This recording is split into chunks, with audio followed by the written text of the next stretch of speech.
The Development and Importance of Motion Picture Music by Ulderico Marcelli. The Truth About the Movies by the Stars, 1924. Probably no single element has done as much toward promoting and popularizing music in America as the motion picture, and certainly music has been one of the greatest aids in the development of the motion picture. Almost simultaneously with the dawning of the 20th century, motion pictures were first introduced. And following closely upon the production of the cinema in the days of the Nickelodeon, automatic pianos were installed to furnish entertainment during the many waits and to relieve the monotony of the grinding picture. In those days, it was not infrequent that such joyful music as that old Italian song, Funiculi, Funiculi, was played as the accompaniment to a dramatic climax of an American tragedy. Later, a pianist was engaged to play during scenes where it was especially important that the theater patrons should experience the emotion of the scene depicted. Finally, the pianist played for all the scenes. Then tap drums were added to produce effects such as locomotives, automobile horns, hoofbeats, and breaking glass, while the violin was added for pathos, or to enhance the effect of a love scene or a tragedy. The next innovation in the motion picture theater was the installation of the church organ. By this time, the 5-cent theaters had given place to more expensive ones, while the trios were succeeded by orchestras composed of 5, 6, 8, and even 10 pieces. The result was a transition in music.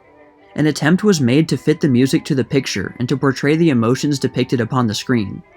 Motion picture theaters became numerous, with the better ones employing orchestras. With the success of the theaters, the orchestras were enlarged. Until today, the orchestras range in number up to 100 pieces. Fitting music to pictures became a real art. Cue sheets suggesting suitable music to be played with the picture accompanied the films and were distributed by the film companies. Gradually, the cue sheets improved, and then piano scores for pictures crept into existence.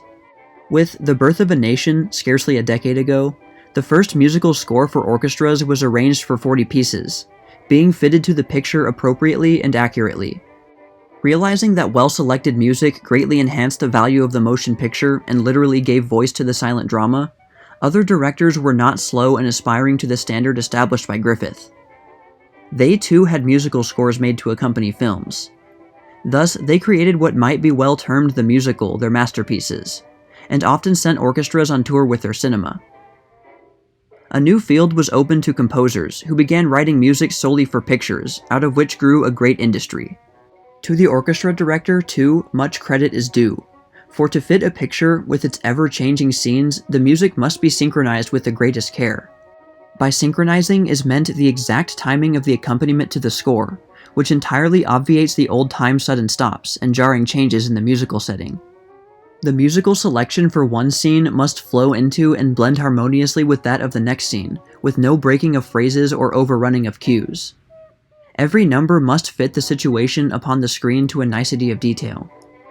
The finest music ever written is daily being heard by millions of people through the medium of the motion picture, for the orchestral accompaniment of the picture constantly introduces themes from the master compositions.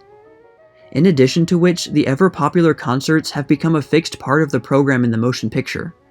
Motion picture producers, having found the very great importance of music in arousing and developing the emotional genius of their artists, constantly employ orchestras to play just such subtle music while the scenes are being photographed.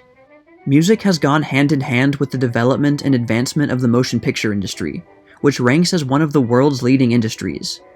We, who have watched this mighty progress with such great interest, realize that the time is not far distant when motion picture music will rank very favorably with that of grand opera and symphony music. Beyond that, we of the present age cannot conceive. But it is most gratifying to know that progress being an infinite law, we shall progress in our chosen field, which knows no limitation.